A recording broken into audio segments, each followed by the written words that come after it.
It's my pleasure to talk to you about CVAs. A CVA can be a very powerful company rescue tool, allowing a company to continue trading and directors to remain in control. We will assist you in formulating a proposal to creditors and can advise upon matters to be included in the proposals, increasing the likelihood of them being agreed by creditors.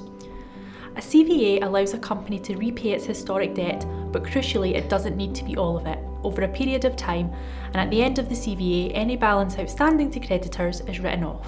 Creditors are required to agree to a CVA, but should they agree, the company will be able to continue trading. When a company is looking to propose a CVA to its creditors, the company appoints an insolvency practitioner to act as nominee. It's the nominee's role to work with the directors to pull together the information needed for the proposals and to be prepared. The proposal is put to creditors by the nominee, and the creditors have an opportunity to vote their agreement. A CVA is effective if 75% in value of the creditors voting at the meeting say yes. Sometimes the creditors say yes, but with conditions. These conditions are always discussed with the directors. It is not for the nominee to agree. Once a CVA has been agreed, it forms a binding contract between the creditors, the company, and now the supervisor. That's the IP who had acted as nominee before. The supervisor's role is, as it indicates, to supervise that the company is adhering to hit its side of the bargain, i.e. by making the payments set out in the proposal.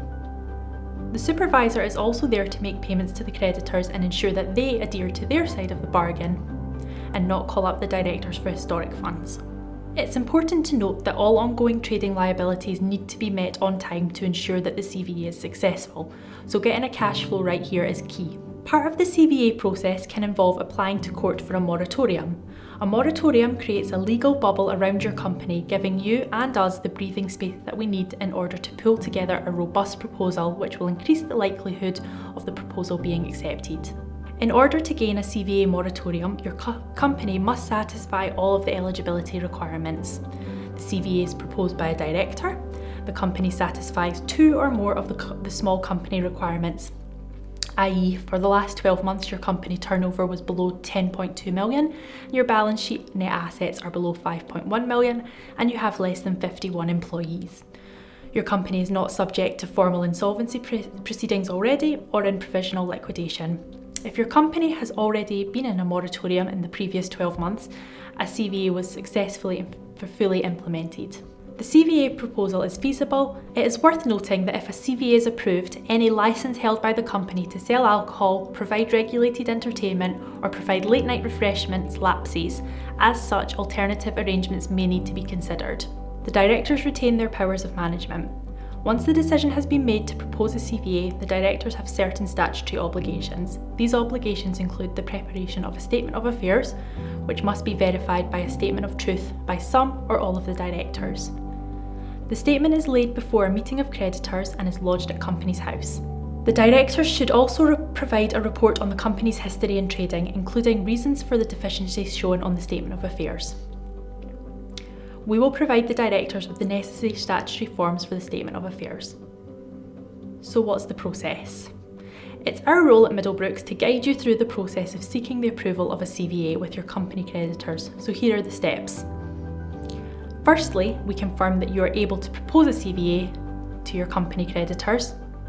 The directors of a company already in liquidation or subject to administration are not able to do this.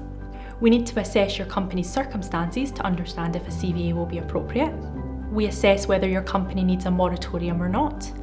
We determine whether any early conversations with key creditors are appropriate to save time and expense to your company. There is a formal board meeting convened to agree to the appointment of a nominee. The proposal and nominee report are sent to creditors and a meeting is convened, as well as a shareholder meeting for not less than 14 days, but not more than 28 days from the nominee's report. Middlebrooks collates the votes and chairs the meetings on your behalf. After agreement, one of our IPs will act as supervisor. You might imagine we require quite a lot of information from you in order to work with you to place your company into CVA. Headline areas of information that we look for are statutory information. Some of this we can get from Companies House, but we'll need your input for any alterations to share structure or changes to your company's Memorandum of Association. We will need your recent trading results, all director details, including those who acted as directors in the 3 years leading up to insolvency, details of any company secretary, details about your business premises and personnel, schedules of your company assets and liabilities, details of professional advisors, who is your company solicitor and accountant, which bank provides accounts and facilities to the company, insurance details for your company, a history of your company, so when did it start to trade, major changes, any associated companies, and an idea of what led to the decision to seek advice. When a limited company faces financial distress, the directors need to consider their personal position and as well as ensure that they undertake their fiduciary duties. As a director, to minimise potential pitfalls to you when you're seeking to propose a CVA, there are 13 points I would like to take the time to draw your attention to. Number 1. You remain responsible for the conduct of the affairs of the company at all times during the CVA process. Number 2. You must ensure that any action you take will not result in any creditors or members being preferred or given in advance, particularly connected parties. Number 3. Further credit must not be taken for goods or services. Number 4. Company credit cards should not be used. Number 5. The company should not accept delivery of goods and services that have not been paid for. Number 6. No assets should be disposed of except those that must be sold to meet essential costs and expenses. If you're considering selling assets, then get them valued first by an independent agent. Number 7. You should avoid any creditor of the company obtaining possession of assets. Number 8. The company should not supply any goods or services on credit to existing or potential creditors. Number 9. No payments should be made to existing creditors. Number 10. Goods should not be sent out with carriers who are owed money.